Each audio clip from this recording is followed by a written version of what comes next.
السلام علیکم میرے پیارے پیارے ریڈرز، اور امید کرتی ہوں کہ آپ سب خیریت سے ہوں گے۔ اور آج ہم پڑھنے لگے ہیں بحر عشق ناول کی قسط نمبر 48۔ ایلیان شدید بے چینی کے ساتھ آفس میں داخل ہوا۔ صبح کا منظر ابھی تک اس کے ذہن سے نہیں نکل سکا تھا جب وہ شیراز کی باہوں میں قید کھڑی تھی۔ ان دونوں کو قریب دیکھتے گویا کسی نے اسے انگاروں پر کھڑا کر دیا تھا تاکہ وہ اس کے علاوہ اور کسی چیز میں اپنا دماغ نہیں لگا پا رہا تھا۔ آفس میں اس وقت سبھی اپنے اپنے کاموں میں مصروف تھے، لیکن اس کی نظریں صرف ایک وجود کو ڈھونڈ رہی تھیں۔ اگر تم آج آفس نہ آئی تو میں تمہارے گھر آ جاؤں گا۔ اسے کہیں نہ پا کر فون کھولتے اس نے آیت کو دھمکی بھرا میسج بھیجا۔ شیشے کا دروازہ پار کرتے وہ اپنے پرسنل کیبن میں داخل ہوا۔ ادھر سے ادھر چکر لگاتے وہ مسلسل جھلا رہا تھا۔ ایک ہاتھ میں پکڑے فون کو وہ کب سے گھورے جا رہا تھا۔ تم پچھتاؤ گی مس آیت۔ غصے سے لفظ چباتے وہ دھاڑ سے دروازہ کھولتے باہر نکل گیا۔ اس کا رخ لفٹ کی جانب تھا جب نظر حنان کے آفس سے باہر نکلتی آیت پر پڑی۔ سنہرے رنگ کے عبایا اور ساتھ ہم رنگ چنری سے حجاب کی وہ مگن سی فائل پر جھکی چلتی جا رہی تھی۔ وہ اکیلی نہیں تھی، اس کے ساتھ حنان کا اسسٹنٹ بھی تھا جو اس کے ساتھ چلتے اسے آفس کے معمولات سمجھا رہا تھا، اور وہ اس کی باتوں پر مسلسل ہاں میں سر ہلائی جا رہی تھی۔ ایلیان کے سر پر جیسے کھڑے کھڑے ڈھیروں پہاڑ آن گرے۔ وہ بنا کسی کا لحاظ کیے ان دونوں کے سر پر پہنچ چکا تھا۔ فون کہاں ہے تمہارا؟ چہرے پر غضبناک تیور سجائے وہ آیت سے مخاطب تھا جو ایک نظر اسے دیکھتے منہ پھیر چکی تھی۔ کچھ پوچھا ہے میں نے؟ اس کے اگنور کرنے اور ساتھ کھڑے اسسٹنٹ کے مسکراہٹ چھپانے پر وہ مزید سیخ پا ہوا۔ میں کام کرتے وقت فون موبائل استعمال نہیں کرتی، رکھائی سے بولتے وہ اسے اپنا فون دکھانے لگی جو سائلنٹ پر تھا۔ اگر آپ کا اور کوئی سوال نہیں ہے تو مجھے اجازت دیں، میں ذرا اپنا کام دیکھ لوں۔ اسسٹنٹ نے انہیں اکیلا چھوڑنا چاہا، لیکن آیت ایسا بالکل نہیں چاہتی تھی۔ نہیں، آپ آج مجھے اپنے ساتھ رکھیں تاکہ مجھے پتہ چلے کہ ایک اسسٹنٹ کیسے کام کرتا ہے۔ وہ سمجھداری سے سر ہلاتے بول رہی تھی، لیکن انیال کا دل چاہ رہا تھا کہ اس کے منہ میں روئی ٹھونس دے تاکہ وہ ایک لفظ بھی مزید نہ نکال سکے۔ تم شاید بھول رہی ہو تمہیں جو پر میں نے رکھا ہے۔ تم نے مجھے اسسٹ کرنا ہے تو جو سمجھانا ہوگا میں سمجھا دوں گا۔ چلو یہاں سے۔ وہ اسے حکم دیتے مڑا۔ آپ کو خود کچھ پتہ ہو تو مجھے سمجھائے نا، وہ بڑبڑائی، لیکن آواز اتنی اونچی ضرور تھی کہ ان دونوں نفوس نے صاف سنی۔ اسسٹنٹ کے لیے اپنی ہنسی روکنا مشکل ہو گیا۔ پہلے کہاں کسی نے یوں ایلیان شاہ کو نخرے دکھائے تھے اور یوں جواب دیا تھا۔ اول تو وہ آفس آتا نہیں تھا، اور جب کبھی آ جاتا اس دن کسی کی خیر نہیں ہوتی تھی۔ منان کے بعد اگر آفس کے ورکرز کسی سے ڈرتے تھے تو وہ ایلیان شاہ ہی تھا۔ منان تو غلطی کرنے پر سزا دیتا تھا، اور یہ تو بلا وجہ ہی اگلے بندے کو تگنی کا ناچ نچا سکتا تھا، لیکن آج یہی شخص ایک پدی سی لڑکی کے سامنے بے بس کھڑا تھا۔ اس کا چہرہ غصے کی شدت سے لال ہو چکا تھا، لیکن ابھی تک اس نے اپنی بھڑاس پر قابو پا رکھا تھا۔ تم کیا سمجھتی ہو مجھے کچھ آتا نہیں؟ نالائق ہوں میں؟ وہ دھیمے لہجے میں گھرایا۔ اب کی بار وہ ہچکچائی نہیں، وہ دراصل حنان بھائی نے مجھے سب کچھ سمجھا دیا ہے۔ وہ بات بدلتے اسے اپنے نوٹس دکھانے لگی جو وہ بناتی رہی تھی۔ Come to my office now. اس کے ہاتھ سے وہ نوٹس چھینتے وہ دوبارہ اپنے آفس کی جانب بڑھ گیا۔ Best of luck. اسسٹنٹ اسے تھمز اپ کا اشارہ کرتے آگے بڑھ گیا، جبکہ وہ کڑوا منہ بناتے ایلیان کے پیچھے ہو لی۔ یہ سب فضول باتیں ہیں، انہیں چھوڑو اور صرف مجھے فالو کرو۔ اپنی آرامدہ سربراہی کرسی پر بیٹھا وہ اس کی محنت پر پانی پھیرتے ہوئے گردن اکڑا گیا۔ آیت بس دانت کچکچا کر رہ گئی۔ اب سے تم وہی کرو گی جو میں تم سے کہوں گا، سمجھ گئی؟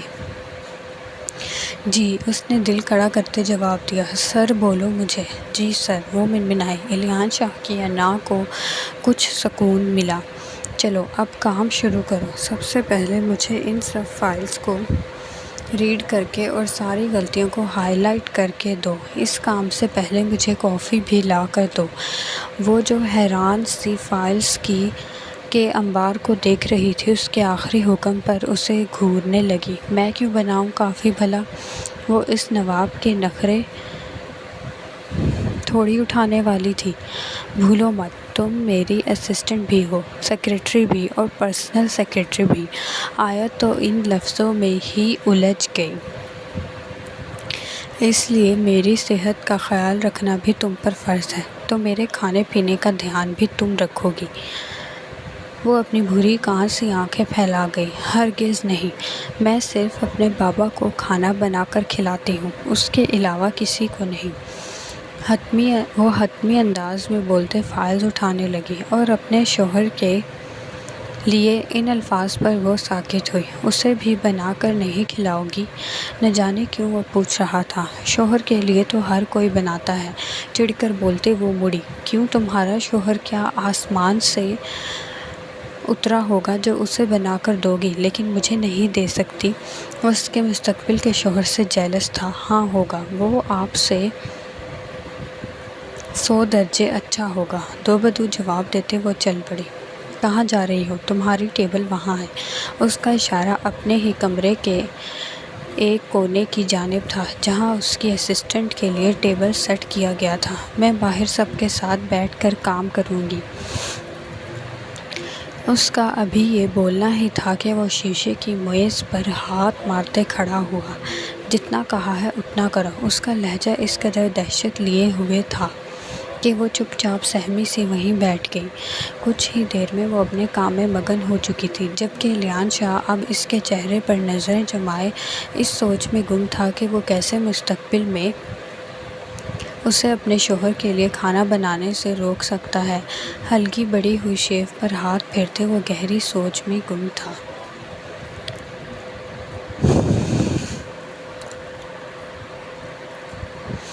آیت اس کی نظروں کی تپش پر گھبراتے رخ پھیر گئی، جس پر وہ ہونٹ بھیج گیا۔ آیت کو اپنے پیچھے اسی شخص کی موجودگی کا احساس ہوا، پر وہ سر جھٹک گئی۔ اسے کام کرتے کرتے 2 گھنٹے سے زیادہ گزر چکے تھے۔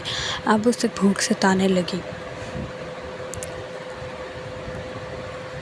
وہ تو ہر تھوڑی دیر بعد ہی کچھ نہ کچھ کھانے کی عادی تھی، تبھی اپنے ساتھ لنچ لے کر آئی تھی۔ ایک قیمے کا پراٹھا وہ بابا کے لیے بنا کر رکھ کے آئی تھی اور دوسرا ساتھ لے آئی تھی۔ اس نے لنچ نکالنے کی غرض سے بیگ میں ہاتھ ڈالا، لیکن کچھ نہ ملنے پر وہ حیران ہوئی۔ بے اختیار اس نے پیچھے مڑ کر دیکھا، جہاں وہ غنڈہ آرام سے بیٹھا اس کے پراٹھے سے بھرپور انصاف کرتے اب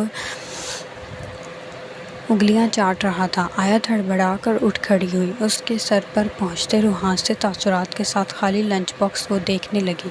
اتنا آئلی کھانا کھانے کے بعد مجھے اب ایکسٹرا جم کرنا چاہیے۔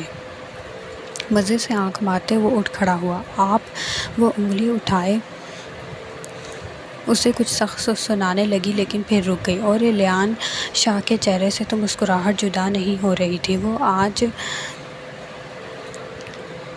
دوسری مرتبہ اس کے ہاتھ کا بنا کھانا کھا چکا تھا۔ ایک بات سمجھ لو، جو مجھے چاہیے ہوتا ہے وہ ہر حال میں حاصل کر لیتا ہوں۔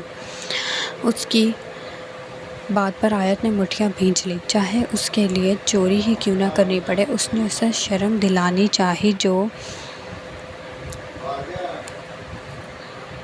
اتنا بڑا ہو کر بھی ایسی حرکتیں کرتا تھا۔ چوری تو بہت چھوٹی چیز ہے، میں ہر حد سے گزر سکتا ہوں۔ اس بار اس کے لہجے میں کچھ ایسا تھا کہ وہ ٹھٹک گئی۔ وہ اپنی کرسٹل گرے آنکھیں آیت کی آنکھوں میں گاڑ گیا۔ خیر،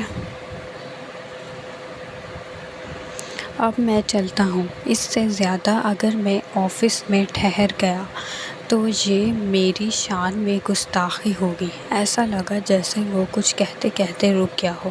تم اپنا سارا کام ختم کر کے ہی گھر جانا، آفس کی گاڑی تمہیں ڈراپ کر دے گی۔ اکیلے جانے کا سوچنا بھی مت۔ شام کے سائے پھیلتے دیکھ وہ اسے وارن کرتے باہر نکل گیا، جبکہ پیچھے آیت نے اس پر 1000 بار لعنت بھیجی۔ پیٹ میں چوہے دوڑ رہے تھے اور کام بھی رہتا تھا۔ وہ انہی سوچوں میں گم تھی جب کوئی ڈور ناک کرتے اندر داخل ہوا۔ یہ کھانا سر ایلیان نے آرڈر کیا ہے، کہاں رکھوں؟ ایک ورکر کھڑی اس سے پوچھ رہی تھی۔ آیت کی آنکھیں چمک اٹھی۔ مجھے دو، میں دے دوں گی انہیں۔